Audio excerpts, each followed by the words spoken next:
What's up, everybody? And welcome back into a Kohberger update slash a cameras in the courtroom update. And right off the bat, it is really cool to see judges dealing with the issues of media and cameras in the courtroom and trying to find solutions, not just kicking them out, not acting like they don't serve a purpose, not acting like they're important, and just doing away with them, as some judges have in the past and some courts have in the past, just shoo them away as if they don't matter, when in reality, our system of justice was built on transparency and people being able to see and understand and take part in the judicial process. So instead, I've got a lot of respect for judges that are actually trying to balance the interests of everyone involved while still keeping the foundational pieces in place of our judicial system. And that's exactly what Judge Judge has done in the Kohberger case. And we've heard a little bit about this, but the actual order came down denying the media's motion to intervene and discussing, it's technically granting the defense's motion to remove the media outlets' cameras from the courtroom. We've discussed on our podcast, I've discussed it with Pete, with my dad, with a lot of different people, how to handle this issue of cameras in the courtroom. What are some options? What are some compromises? And Judge Judge, to my knowledge, is the first high-profile case handling it this way. So we're going to get into what decision he make, how he's handling those cameras, how we think it'll affect the proceedings, and if we think it'll work and serve the purposes necessary for having cameras in the courtroom. So if you guys wouldn't mind, hit that like button if you haven't already. Welcome to our channel. Hopefully you enjoy it enough to hit that subscribe button. Let's jump into the court's order here together. It is the order denying the second motion to intervene and granting defendant's motion to remove media cameras from the courtroom. But do not freak out. He is not actually removing cameras altogether from the courtroom, just the media's cameras. This order addresses the motion to remove cameras from the courtroom filed by the defendant, Brian C. Kohberger, on August 24, 2023. On September 6th of 2023, the state responded to Kohberger's motion requesting that the court prohibit cameras in the courtroom, both still and video, at a minimum during the trial and during any other court proceeding at which victims might be called to testify. On August 30th, 2023, a coalition of 14 media outlets that will be collectively referred to as the Associated Press filed a second motion to intervene in this case. On September 8th of 2023, the AP filed an opposition to the motion to remove cameras from the courtroom. The Associated Press argues that continuing to allow audiovisual coverage of the proceedings is the only way to ensure that the many community members affected by these crimes throughout the University of Idaho, Moscow, state of Idaho, the cities in which the victims' family members reside, have an opportunity to see and hear the proceedings for themselves. For the reasons stated below, the court grants Kohberger's motion to remove cameras from the courtroom. Again, it's funny because I think that's what it was called. Let's see. Yeah, motion to remove cameras from the courtroom is what the actual motion was called. Yet, if you look at the order, it is granting the defendant's motion to remove media cameras from the courtroom. So the court has added a word in there to specify what cameras are going to be removed from the courtroom, which I think is very interesting. So he says here that he's going to grant the motion as it pertains to cameras, both still and video, operated by the media. However, the court will continue to allow the proceedings to be videoed by a court-operated camera system. This will help alleviate the concerns raised by both the defense and the state, but at the same time will ensure the public still has access to the proceedings for themselves if they cannot attend hearings in person. So this is something I think my dad mentioned. He was thinking of a bird's eye view kind of camera at the back of the courtroom. We're going to read this. I haven't read this at all. I just read the title and saw some tweets about it. So I know kind of what the answer is here, but I don't know what the details are. So I don't know if they're going to put exactly where they're going to put the camera, how they're going to view it, if it's going to live stream, if they're going to record and give it later, which I expect. But this is going to be really interesting to see how this plays out. Will this set a precedent as one of the first, if not the first, high-profile case where the court controls the cameras? The court has their own camera system. Now, some courts don't want to be responsible. They don't want to make those decisions. They don't want to have it come back on them, create appellate issues, whatever it may be. But I wouldn't be surprised if this became a little more normal. And what are the media outlets going to think about this? How is it going to be distributed? How are we going to get access to it? And has the court thought of all of the intricacies and nuances that it takes to put something on like this? On November 13th, 2022, four University of Idaho students, Kaylee Gonsalves, Madison Mogan, Xana Kernodle, and Ethan Chapin, were found deceased in Gonsalves, Mogan, and Kernodle's off-campus home in Moscow, Idaho. The cause of death for each was ruled a homicide. As news of the tragedy broke, media outlets from around the country descended upon Moscow. As law enforcement investigated, news stations, newspapers, and social medias were flooded with stories and speculation about the homicides. So that categorization right there in that first paragraph, would you say, let me know in the comments, that that was a positive categorization of media or negative? That they descended when seeing this tragedy and they were flooded with stories and speculation about the homicide. On December 30th, 2022, Kohberger was arrested and charged with 4 counts of murder in first degree and 1 count of burglary. Again, media outlets descended upon Moscow, and the news coverage quickly focused on Kohberger. Given the high-profile nature of the case and concerns surrounding Kohberger's fundamental right to a fair trial by an impartial jury, the party stipulated to an entry of non-dissemination order. On May 1st, a coalition of 20 media outlets, which encompassed 14 media outlets now at issue, filed the motion to intervene and to vacate the non-dissemination order. At a scheduling conference conducted on May 22nd, 2023, the court asked the parties and the AP to brief the issue of whether cameras should continue to be allowed in the courtroom during proceedings in this case. Oral argument happened on June 9th. The state, the defense, the AP all had lawyers there. Nevertheless, the court reserved its ruling on the issue and has continued to allow cameras operated by media at all public hearings. As the case has progressed, media coverage, both by legitimate media outlets and journalists, and by individuals on social media platforms, wonder who they're talking about, continues to be significant nationwide. On August 24th, 2023, the defense filed a motion to remove cameras from the courtroom. On August 30th, 2023, the AP filed a second motion to intervene in the case. And on September 8th, 2023, filed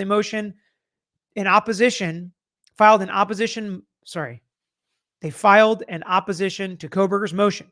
On September 6, 2023, the state filed a response to Kohberger's motion, arguing that cameras should at least be banned during any hearings, including trial, where vulnerable witnesses and or victims are called to testify. On September 13, 2023, a hearing on Kohberger's motion was held. The state was represented by their attorneys. Kohberger had attorneys. AP had attorneys. What issues are presented? The first issue pending before this court is whether the AP has the right to intervene in the case to challenge Kohberger's motion.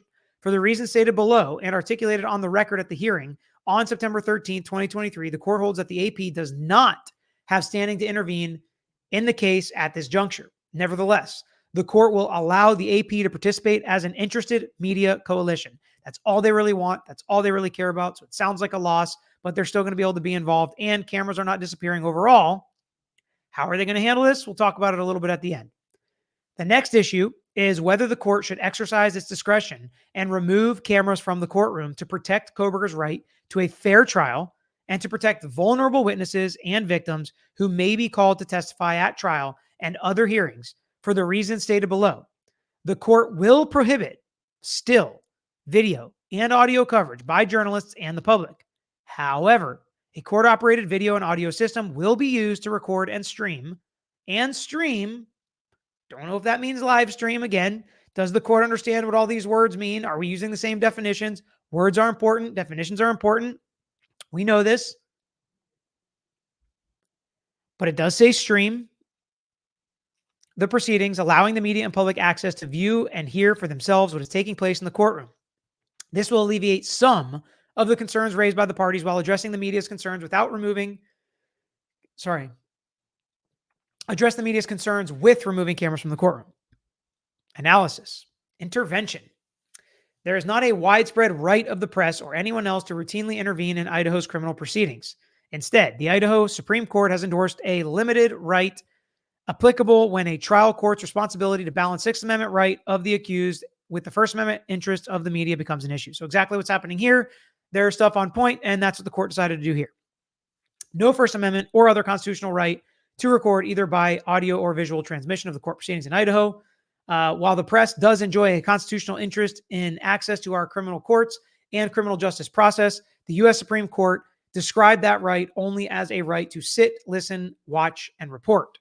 Because the AP does not have a constitutional right at stake when it comes to cameras in the courtroom, intervention is not appropriate. Thus, the AP's second motion to intervene is denied. However, the court will treat the AP like amicus curiae. Amicus curiae is someone who is not a party to a lawsuit, but who petitions the court or is requested by the court to file a brief in the action because that person has strong interest in the subject matter. So a lot of people know what amicus curiae means at this point because of the Johnny Depp amicus briefs that were filed for people that, again, are not part of the lawsuit, but who may have some interest in what's going on. And what this means for this case is if the court is going to consider removing cameras altogether, even court-operated cameras, maybe the AP would be allowed to be heard and brief the issue because they are an interested party, even though they did not get their motion to intervene granted. So if other things happen in the future that affect the public's ability to access information in the courtroom, the AP could still be heard, file motions, make arguments, have their lawyers come and do oral arguments in court. So that could still happen in the future, even though this motion to intervene was denied. Cameras in the courtroom. In Idaho, the decision to limit, restrict, or prohibit audiovisual coverage at any proceeding is left to the discretion of the judge presiding over the case. Such decisions are not subject to appellate review. The presiding judge maintains the right to limit audiovisual coverage of any public hearing when the interests of the administration of justice requires. Authorization may be revoked at any time without prior notice. When in the discretion of the court, it appears that audiovisual coverage is interfering in any way with the proper administration of justice. Few, if any, interests under the Constitution are more fundamental than the right to a fair trial by impartial jurors. We agree with all of this. The U.S. Supreme Court has recognized a defendant's right to a trial by an impartial jury free from outside influences in the face of massive, pervasive, and prejudicial publicity. While acknowledging that a responsible press has always been regarded as the handmaiden of effective judicial administration, especially in the criminal field, the court chastised the trial judge for not taking strong measures to ensure Shepard's right to a fair trial. While pretrial publicity, even pervasive adverse publicity, does not inevitably lead to an unfair trial. That's fair. That's true. The capacity of the jury, eventually impaneled to decide the case fairly, is influenced by the tone and extent of publicity. So again, this is the test and analysis that the court is putting what has happened so far in this case. Cameras zooming in on certain things, jokes being made about certain people, the way they look, the way they're dressed, something that's happening. The court of public conviction, I almost said, court of public opinion already convicting Brian Kohberger, at least partially. So we will see at this point, with the court looking at it like with this analysis, is he going to say anything negative about the media, or is he going to leave it alone and decide how he's going to handle the cameras in his courtroom? While only the occasional case presents a danger of prejudice from pre-trial publicity, this case, as recognized by the Idaho Supreme Court, has drawn widespread publicity, garnering worldwide media attention and much speculation, and therefore pre-trial publicity does not present a real danger of prejudice. So we know that the media coalition first went to the Supreme Court improperly, and it was kicked back down to the trial court. But we do have some quotes and some verbiage from the Supreme Court, again, that agrees that this case has drawn widespread publicity, garnering worldwide media attention and much speculation. And therefore, pretrial publicity does, I think I may have read that as does not present a real danger of prejudice. It does create a real danger of prejudice. I apologize if I said does not the first time. Recognizing the high-profile nature of the case and the extensive coverage it has received, along with the need to minimize possible pretrial prejudice, the parties agree that cameras should be prohibited from the courtroom, especially at trial and any other hearings where vulnerable victims and witnesses can be called to testify. As was noted by the district judge, Stephen Boyce, in his memorandum decision and order prohibiting video and photographic coverage in the case of Lori Vallow. All right, we knew he was going to cite Judge Boyce. What does he say? Agreement between the state and defense on any issue in a capital case is rare, further confirming to the court the legitimacy and level of concern counsel have raised. The same issue is true in this case. As demonstrated by some, of the examples presented in the defense's motion to remove cameras from the courtroom, media cameras, both still and video, have and continue to zoom in on Kohberger despite the court's order that images should capture the courtroom in its entirety. So, problem number one, they're zooming in on Kohberger's face. They did not learn. This is exactly one of the issues they said with Lori Vallow. Also, in a civil case with Gwyneth Paltrow, they had a problem with it, and the judge told them not to and had to reprimand them during the trial. So, listen up, media folks. The public wants to know what's going on inside these courtrooms. So let's do it right. Don't zoom in on the defendant's face, regardless of what the people are asking for and what the people want and what's salacious. Don't do it, because courts, there's a lot of precedent now being laid as a good reason to remove your cameras from the courtroom if you knowingly do that, which multiple judges have said not to do. Okay. At least some of the images are of Kohberger entering and exiting the courtroom. This is in direct violation of the court's previous directives not to film or take photos until the court is on the record. I mean, they definitely have the cameras rolling when the court's not on record. A lot of times the audio is not. It is the intense focus on Kohberger and his every move, along with the adverse headlines and news articles, that leads the court to conclude that continued photograph and video coverage inside the courtroom by the media should no longer be permitted. This step should help ensure Kohberger's right to a fair trial by an impartial jury and achieve a proper administration of justice. Nobody in America should want headlines, pictures, video to affect a fair trial. Nobody should want an innocent person to get railroaded. And if Kohberger is innocent and this leads to a wrongful conviction, that is a tragedy, a fifth tragedy here in this entire situation. If he did do it, you should also want a fair trial, so we can convict the right person, get justice for the victims, and he can serve his due punishment. That's how the system is supposed to work. Cameras, media, reporting should not affect the outcome of a case ever. They should just frankly and simply give the facts, report on what's happening, tell us what's going on inside the courtroom, let us watch and listen to ourselves. That's why I like watching and listening ourselves. We don't get it filtered out by somebody else that may be trying to sell us a story or an angle. That's what's so important about cameras and microphones in the courtroom. Additionally, defense counsel has raised continued concerns with video footage and photographs capturing private documents on counsel table. This again is in violation of the court's directives. The state has also raised issues of vulnerable victims and witnesses being filmed during testimony. At this juncture, the court has no confidence that directives to stop photographing or videoing during such testimony would be adhered to. So you got 3 strikes already.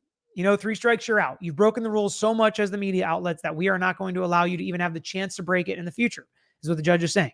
Further, the duty on the bailiffs within the courtroom to ensure a safe and secure environment is being eclipsed by the burden to monitor media and the public who may be audio recording, videoing, or photographing the proceedings. So he's saying, the bailiffs have enough going on. They've got a dangerous defendant potentially that they have to make sure stays away from the judge, from the state, from the victims if they're there. They've got witnesses coming in and out. They've got lawyers sitting places. They've got cameras being set up. Where are the microphones? Are the mics hot or not? Is the camera on or not? What are you pointing the camera at? Shuffling people in and out. Make sure your cell phones are off. Don't take any pictures. They've got enough going on that if we can remove where the mics and cameras are from their jobs, that would make their life a lot easier and make the courtroom a safer place, which is in fact their job. To be clear, the court is not accusing all journalists and media outlets of violating the court orders. What about the social media people, Judge? However, a court-operated video system will give the court greater control over what's being videoed, will lessen the burden on the bailiffs, will help to alleviate counsel's concerns, and will allow the media and the public access to video footage of the proceedings. So, we don't know where these cameras are going to be. We don't know when they're going to be turned on and turned off. I will tell you, I've had cases where we were doing something by Zoom and somebody was supposed to join the hearing by Zoom and the judge just forgot for the first half of the hearing. And guess what? That person just didn't get to be there for the first half of the hearing because it already happened. So if the judge just forgets to turn on the video, then we're not going to get the video of the part that he forgets to turn the video on for. And I don't think either attorney is going to remind him to turn on the video. So maybe the media outlets, reporters, people there can remind the judge, because if the parties and the witnesses don't want the cameras on and the judge just forgets, Well, guess what? We're not going to get it. But I do like how this judge is knocking out everything people are asking for. A great compromise. Guess what? The court controlling the videos, the video and audio, we're going to follow the court's directives. We're not going to zoom in on Kohberger's face. We're not going to film him entering and exiting the courtroom. We're not going to film any confidential documents on counsel table. We're not going to record any privileged conversations. It makes the job and life easier of the bailiff. It makes the courtroom safer. But it also gives the public access to what's going on in the courtroom. It also gives the media access to report on what's going on in the courtroom. Pretty great compromise. This is what judges are supposed to do. For the reasons set forth above, audiovisual coverage of any proceeding in this case will be exclusively done by the court.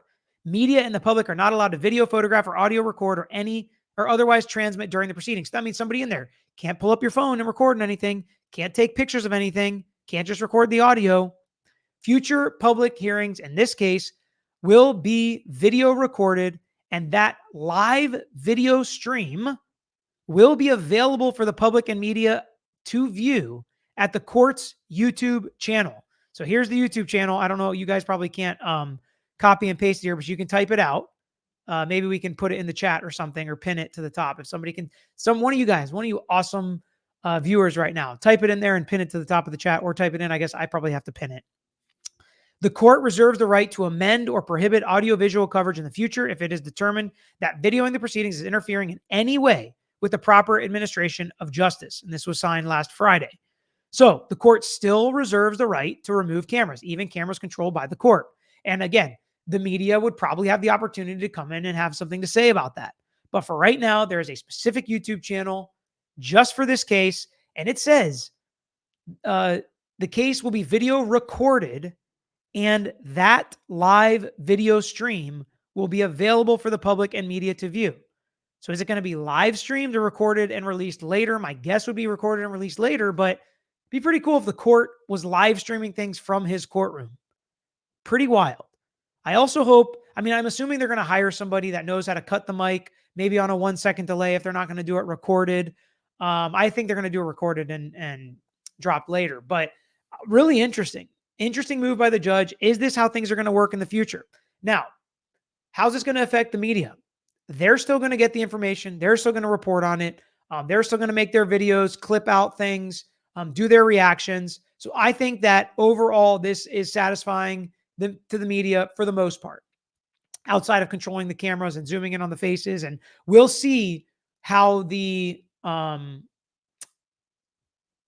quality, we'll see how the quality of the video and the audio is. That's one thing I am worried about, although sometimes the audio quality has been horrible in this case as it is. So we'll see if that gets better or worse or stays the same. For this channel and people like us that are breaking down documents, reacting to what happens in court, trying to explain the judicial system, explain why lawyers are arguing certain ways, what the judge can and can't do, how the rules work, what we expect going forward in the trial, nothing's going to change. Whether the court does it or whether some media outlet does it and puts it on YouTube for public consumption and the public to learn about this stuff, it's not going to affect how we do things here. We're still going to play portions of the hearing. We're still going to look at documents. We're still going to try to get it from the horse's mouth as absolutely much as possible. So if you guys are happy about that, hit that like button and let me know what you think of this in the comments. Do you think this is how it's going to be done in the future? How will this affect other cases? I'm really interested to hear on what you all have to say about that. But that's all we got for this video. I appreciate every single one of you joining me. Hit that like button, hopefully, if you haven't already, and subscribe to our channel. If you're new here, you want to know a little bit more about me, stick around for the outro. But that's all we've got for this time. I'm out of here. Thanks for watching another episode of The Lawyer You Know. If you enjoyed the episode, please hit the thumbs up and share with your friends who may be interested here on YouTube. And don't forget to subscribe. You can also follow us on Instagram, Twitter, Facebook, and TikTok. And don't forget to check out the Lawyer You Know podcast with new seasons dropping every quarter. If you have a case you want to talk to us about, if it's a personal injury case, wrongful death, catastrophic injury, car accident, or slip and fall case, please email us at lawyeryouknow@gmail.com. And of course, all these links I just mentioned are included in the description below on this episode and every episode. So until next time, this is Peter Tragos, The Lawyer You Know.